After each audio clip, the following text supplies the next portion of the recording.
സിസ്റ്റമാറ്റിക്കായിട്ട് ഒരു ബൈബിൾ സ്കൂളിൽ ചേരാതെ ഒരു സിസ്റ്റമാറ്റിക്കായിട്ട് പഠിക്കുവാൻ താല്പര്യമുള്ളവർക്ക് അവർക്കുള്ള ഉപദേശം എന്താണ്? ദൈവവചനം സിസ്റ്റമാറ്റിക്കായിട്ട് പഠിക്കാൻ താല്പര്യമുണ്ട് എന്നുള്ളവർക്ക് ഇന്ന് പല നിലകളിൽ ദൈവവചനം പഠിക്കാനുള്ള അവസരങ്ങൾ ഉണ്ട്. ഇപ്പം മണക്കാല ഞങ്ങളുടെ സ്ഥാപനത്തെ സംബന്ധിച്ചിടത്തോളം ഞങ്ങൾക്കൊരു എക്സ്റ്റൻഷൻ പ്രോഗ്രാമുണ്ട്. ആ എക്സ്റ്റൻഷൻ പ്രോഗ്രാമിൽ 2 കോഴ്സുകൾ അത് ഈ പറഞ്ഞ നിലയിലുള്ള ആളുകൾക്ക് പഠിക്കാൻ. ഒന്ന് GTH കോഴ്സുണ്ട്, അത് 3 വർഷം മുതൽ 7 വർഷം വരെയുള്ള കാലയളവിൽ തീർക്കാവുന്ന കോഴ്സാണ്. 2 BTH കോഴ്സുണ്ട്, അത് ഇംഗ്ലീഷിലാണ്, മറ്റേത് മലയാളത്തിൽ. അതും ഈ പറഞ്ഞ പോലെ 3 തൊട്ട് 8 വർഷം വരെയും സമയമെടുത്ത് ചെയ്ത് തീർക്കാവുന്ന കോഴ്സുകളാണ്. ഇതിൻ്റെ മെറ്റീരിയൽസ് എല്ലാം നമ്മൾ റെഡിയാക്കിയിട്ടുണ്ട്. അത് പ്രിന്റഡ് മെറ്റീരിയൽസ് അവൈലബിൾ ആണ്. അതും സിസ്റ്റമാറ്റിക്കായുള്ള സ്റ്റഡീസാണ്. ധാരാളം പേര് ഇതിന് ജോയിൻ ചെയ്ത് അവരുടെ കോഴ്സ് പൂർത്തിയാക്കിയിട്ടുണ്ട്, ഇപ്പോഴും പഠിച്ചുകൊണ്ടിരിക്കുന്നത്. പിന്നെ വിദേശ രാജ്യങ്ങൾ ഉള്ളവർക്കുള്ള ബുദ്ധിമുട്ട്, നമുക്ക് ഈ മെറ്റീരിയൽസ് ചിലയിടങ്ങൾ CD ആയിട്ടും അതുപോലെ വെബ്സൈറ്റിലൊക്കെ കൊടുത്ത് നമ്മൾ ചെയ്യുന്നുണ്ട്. പക്ഷേ സൗദി അറേബ്യ തുടങ്ങിയ രാജ്യങ്ങളിൽ അത് വളരെ ബുദ്ധിമുട്ടായി മാറുന്നു. ഗൾഫ് രാജ്യങ്ങൾ പല സെൻറ്റേഴ്സ് നമ്മൾ തുടങ്ങിയിട്ട് അവിടെ ഈ നിലയിൽ ക്ലാസ് എടുത്ത് കൊടുത്ത് ദൈവനം പഠിപ്പിക്കുന്നു. അമേരിക്കയിൽ ഡാളസിൽ ഒരു സെൻറ്റർ തുടങ്ങി, അവിടെ ഈ ക്ലാസ് നടക്കുന്നു. ഇങ്ങനെയൊക്കെ പോകുന്നുണ്ട്. ധാരാളം പേര് അതിൽ ചേർന്ന് പഠിക്കുകയും ചെയ്യുന്നുണ്ട്. എന്നാൽ ഈ റെസിഡൻഷ്യൽ സ്റ്റഡീസും നോൺ റെസിഡൻഷ്യൽ സ്റ്റഡീസും തമ്മിൽ ഒത്തിരി വ്യത്യാസമുണ്ട്. റെസിഡൻഷ്യൽ ആകുമ്പോൾ നമ്മൾ ക്ലാസ്സുകൾ അറ്റൻഡ് ചെയ്യുക മാത്രമല്ല, ലൈബ്രറി യൂസ് ചെയ്യാനും ആ നിലയിൽ ഒത്തിരി അറിവ് സമ്പാദിക്കാനുണ്ട്. നോൺ റെസിഡൻഷ്യൽ കേസിൽ ലൈബ്രറി ഉപയോഗിക്കാനുള്ള അവസരം കുറയുന്നു. നമ്മൾ കൊടുക്കുന്ന മെറ്റീരിയൽ മാത്രം ഡിപ്പെൻഡ് ആകുന്നു. അങ്ങനെ ഒരു ബുദ്ധിമുട്ടുണ്ട്. ഒരു അധ്യാപകൻ എന്നുള്ള നിലയിലും എഴുത്തുകാരനുള്ള നിലയിൽ നിന്ന് മാത്രമല്ല, ഒരു അനുഗ്രഹിക്കപ്പെട്ട സഭാ ശുശ്രൂഷൻ എന്നുള്ള നിലയിലും പാസ്റ്റർക്ക് വളരെ ദൈവകരങ്ങളിൽ പ്രയോജനപ്പെടാൻ കഴിഞ്ഞിട്ടുണ്ട്. അപ്പോൾ പാസ്റ്ററൽ മിനിസ്ട്രിയിൽ കഴിഞ്ഞ വർഷങ്ങളിൽ സ്പെൻഡ് ചെയ്ത സമയത്തെക്കുറിച്ച് പാസ്റ്റർക്ക് പറയുവാനുള്ളത് എന്താണ്? പാസ്റ്ററൽ മിനിസ്ട്രിയിൽ ഞാൻ 78 മുതൽ സമയം ചെലവഴിക്കുന്നു. ഏതാണ്ട് 32-ലധികം വർഷം ഞാൻ പാസ്റ്ററൽ മിനിസ്ട്രിയിൽ തുടരുന്ന ഒരാളാണ്. ടീച്ചിങ് മിനിസ്ട്രിയും പാസ്റ്ററൽ മിനിസ്ട്രിയും കൂടെ എടുക്കുമ്പോൾ രണ്ടും 2 വീക്ഷണത്തിൽ കാണണം. എങ്കിലും എനിക്ക് ഏറെ താല്പര്യവും എനിക്ക് കൂടുതൽ എന്ന് വെച്ചാൽ എനിക്ക് അധികം ഇഷ്ടമുള്ളത് പാസ്റ്ററൽ മിനിസ്ട്രിയോട്. അതിൽ ഏറ്റവും പ്രധാനപ്പെട്ട കാര്യം, ഇപ്പം ടീച്ചിങ്ങിനെ സംബന്ധിച്ചിടത്തോളം നമ്മൾ വിദ്യാർത്ഥികളെ പഠിപ്പിക്കുന്നു, അവരുടെ പഠന കാലയളവ് കഴിഞ്ഞ് അവർ പുറത്തു പോകുന്നു, അവർ ശുശ്രൂഷ ചെയ്ത് ആ നിലയിൽ മുന്നോട്ട് പോകുന്നു. പിന്നെ ഇവരുമായിട്ടുള്ള ബന്ധമെന്ന് പറയുന്നത് ഇല്ലെന്നല്ല, പക്ഷെ വളരെ കുറയുന്നു. പിന്നെ ഈ വിദ്യാർത്ഥി എവിടെയാണെന്ന് പോലും നമുക്കറിയത്തില്ല. എന്നാൽ പാസ്റ്ററൽ മിനിസ്ട്രി ഞാൻ മനസ്സിലാക്കിയുള്ളൂ, വിശ്വാസികളുമായി നല്ലൊരു ബന്ധം സ്ഥാപിക്കാൻ കഴിയുന്നു. ആടും ഇടയനും എന്നതുപോലെ നല്ലൊരു ബന്ധം സ്ഥാപിക്കാൻ കഴിയുന്നു. ഒരു ചർച്ചിൽ നമ്മൾ ശുശ്രൂഷിച്ചു, അവിടുന്ന് പിരിഞ്ഞു പോയെന്ന് പറഞ്ഞാലും ആ ചർച്ചിൽപ്പെട്ടവർ നമ്മളെ ഓർക്കുന്നു, നമ്മളെ വേണ്ടി പ്രാർത്ഥിക്കുന്നു. നമ്മളും അവരെ മറന്നു കളയാതെ ഓർത്ത് വച്ചിരിക്കുന്നു. അവരുടെ ആവശ്യങ്ങൾ വരുമ്പോൾ നമ്മൾ സഹകരിക്കുന്നു, അവരുടെ കാര്യങ്ങൾ നമ്മളെ ക്ഷണിക്കുന്നു. ഒരു വലിയ ബന്ധമാണ്. പല ഈ നാൽമിക മണ്ഡലത്തിൽ നോക്കിയാൽ ഏറ്റവും അധികം ബുദ്ധിമുട്ടുള്ള ഒരു മിനിസ്ട്രിയാണ് പാസ്റ്ററൽ മിനിസ്ട്രി. പല ശുശ്രൂഷകന്മാരും ആ മിനിസ്ട്രിയിൽ വളരെ പരാജയപ്പെട്ടു പോകുന്നത് കാണുവാൻ കഴിയുന്നത്. എന്താ അതിന്റെ കാരണം? അതിൻ്റെ കാരണങ്ങൾ പലതുണ്ട്.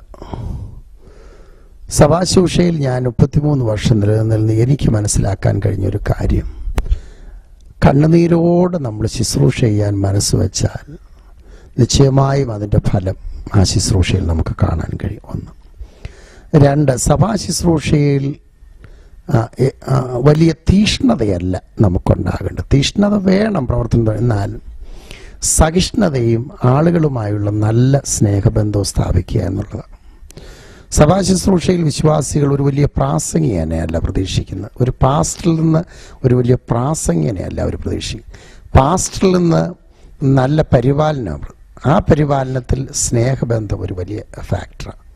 അവരുമായിട്ട് സ്നേഹമായി പോകുന്നു, അവരെ കരുതുന്നു, അവരുടെ ആവശ്യങ്ങളിൽ നമ്മൾ ഉണ്ട് എന്നുള്ള ഒരു ബോധ്യം അവർക്കുണ്ടായിക്കഴിഞ്ഞാൽ സഭാ ശുശ്രൂഷ വളരെയധികം വിജയിക്കും. അങ്ങനെയാണെന്നുണ്ടെങ്കിൽ ഈ ദൈവവചനം സഭാ വിശ്വാസികൾക്ക് പകർന്നു കൊടുക്കാൻ കഴിഞ്ഞില്ലെങ്കിലും പരിപാലനത്തിൽ ശ്രദ്ധ കേന്ദ്രീകരിച്ചാൽ പാസ്റ്റർ മിനിസ്ട്രിയിൽ വിജയിക്കാൻ കഴിയുമോ? ദൈവവചനത്തിൽ വലിയ പ്രാവീണ്യമില്ല, എന്നാൽ പരിപാലനത്തിൽ വളരെ നല്ലതെന്ന് കണ്ടു കഴിഞ്ഞാൽ നിശ്ചയമായിട്ടും ആ ശുശ്രൂഷയെ മുന്നേറാൻ കഴിയും. എനിക്ക് ഒത്തിരി അനുഭവങ്ങളുണ്ട്. എനിക്ക് അടുത്തറിയാവുന്നൊരു കർത്തൃദാസ് ദൈവവചനം ഒരു വാക്യം എടുത്താൽ വാക്യം ആവർത്തിച്ച് പറയുകയല്ലാതെ അത് എക്സ്പൗണ്ട് ചെയ്ത് സംസാരിക്കാൻ പുള്ളിക്ക് കഴിവില്ല.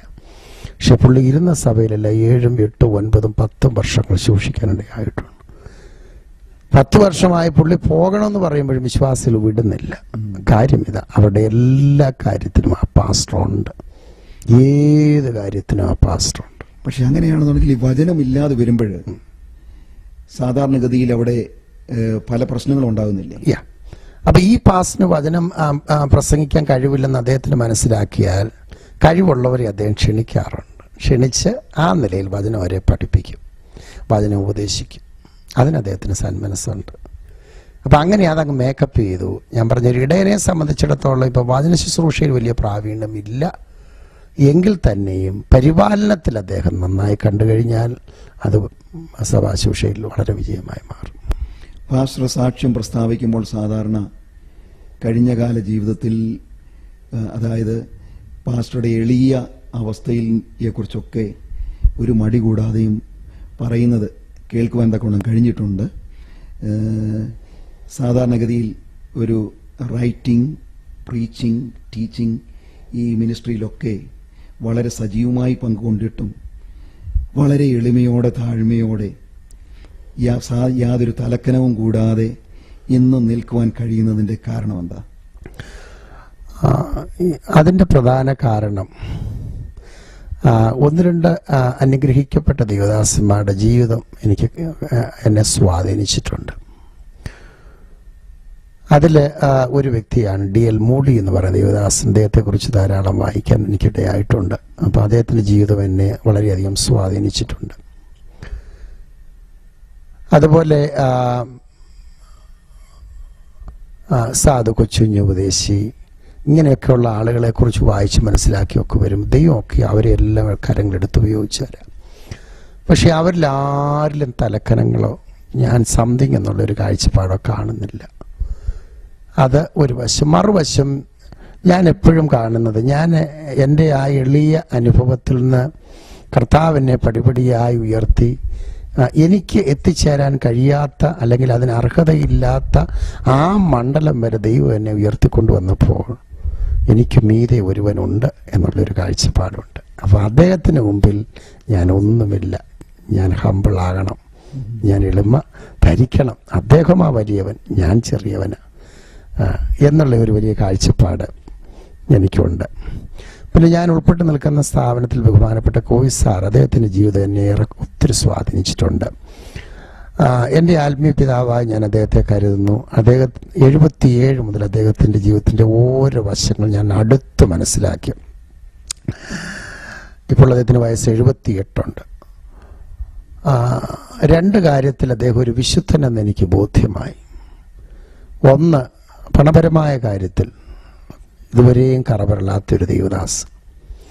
2, മറ്റുള്ള ആളുകളുമായുള്ള ബന്ധത്തിൽ, ഓപ്പോസിറ്റ് സെക്സുമായിട്ടുള്ള ബന്ധത്തിൽ ഇന്നുവരെയും അക്കാര്യത്തിൽ ഒരു കറ അദ്ദേഹത്തിനുണ്ടായിട്ടില്ല. അദ്ദേഹത്തിൻ്റെ ജീവിതത്തിലെ ഉയർച്ചയുടെ എല്ലാം പിന്നിൽ കണ്ണുനീരാണെന്ന് അദ്ദേഹം തന്നെ പറഞ്ഞിട്ടുണ്ട്. അദ്ദേഹം മുഴങ്കാലിൽ നിന്ന് കണ്ണുനീരോടെ കരയുകയും പ്രാർത്ഥിക്കുകയും ഞാൻ എൻ്റെ ജീവിതത്തെ ശ്രദ്ധിച്ചിട്ടുണ്ട്, എൻ്റെ ഹൃദയത്തിനത് സ്പർശിച്ചിട്ടുണ്ട്. അപ്പോൾ ആ ദേവദാസിൻ്റെ എളിമ, ആ ജീവിതം, ആ എളിമ ജീവിതത്തിൽ കൂടെ അദ്ദേഹത്തിന് ഇത്രയും ഉയർന്നു കയറാൻ കഴിഞ്ഞുവെങ്കിൽ, അപ്പോൾ humility is the best way for exaltation. ഉയർച്ചയുടെ ഏറ്റവും പ്രധാനപ്പെട്ട പടി എന്ന് പറയുന്നത് എളിമയാണെന്നാണ് ഞാൻ മനസ്സിലാക്കുന്നത്.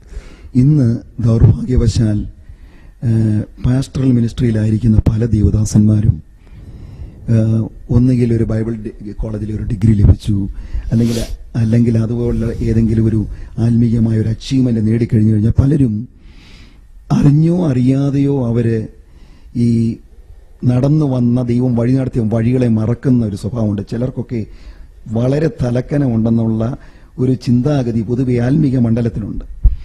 അപ്പോഴങ്ങനെയാണെന്നുണ്ടെങ്കിൽ ഈ ബൈബിൾ കോളേജിൽ പല വിഷയങ്ങളും പഠിപ്പിക്കാറുണ്ടല്ലോ. അപ്പൊ അതുകൊണ്ട് ആ നിലയിൽ ഈ താഴ്മ ഒരു സഭാ ശുശ്രൂഷകനോ അല്ലെങ്കിൽ മിനിസ്ട്രിയിലായിരിക്കുന്ന ആർക്കും ഏറ്റവും വിജയത്തിന് ആവശ്യമുള്ള ഒരു കാര്യമാണ് താഴ്മ. അപ്പോൾ ആ നിലയിൽ ബൈബിൾ കോളേജുകളിൽ എന്തെങ്കിലും വിദ്യാർത്ഥികളെ പഠിപ്പിക്കാനോ അവർക്ക് പരിശീലനം കൊടുക്കാനോ അതിന് സമയം കണ്ടെത്താറുണ്ടോ? ഈ താഴ്മയെന്ന് പറയുമ്പോൾ നമ്മൾ പഠിപ്പിച്ച് എടുക്കുന്ന ഒരു അനുഭവം അല്ല. നമ്മൾ പഠിപ്പിക്കുകയോ അല്ലെ ഉപദേശിക്കുകയോ ചെയ്താൽ താഴ്മ ഉണ്ടാകണമെന്നില്ല. ഒരു വ്യക്തിയുടെ ജീവിതത്തിൽ ഉണ്ടാകുന്ന ഒരനുഭവമായി താഴ്മയെന്ന് പറയും. നമ്മൾ എത്ര ഇനിയിപ്പം മറ്റൊരാളോട് പറയാം അദ്ദേഹത്തിന് കുറെ എളിമ വേണം, താഴ്മയോടെ ജീവിക്കണമെന്ന് പറഞ്ഞാൽ ഒരുപക്ഷെ അദ്ദേഹം ആ പശ്ചാത്തലം എല്ലായിരിക്കും ജനിച്ചു വളർന്നു വന്നത്. ഉന്നതമായ പശ്ചാത്തലം ജനിച്ചു വളർന്നു ഉയർന്നു വന്ന ഒരാളോട് ഇനി അതിൽ നിന്ന് താഴാൻ പറയുമ്പോൾ ചില ബുദ്ധിമുട്ടുണ്ടാകും. അങ്ങനെ പറഞ്ഞാലും ശരിയാകും.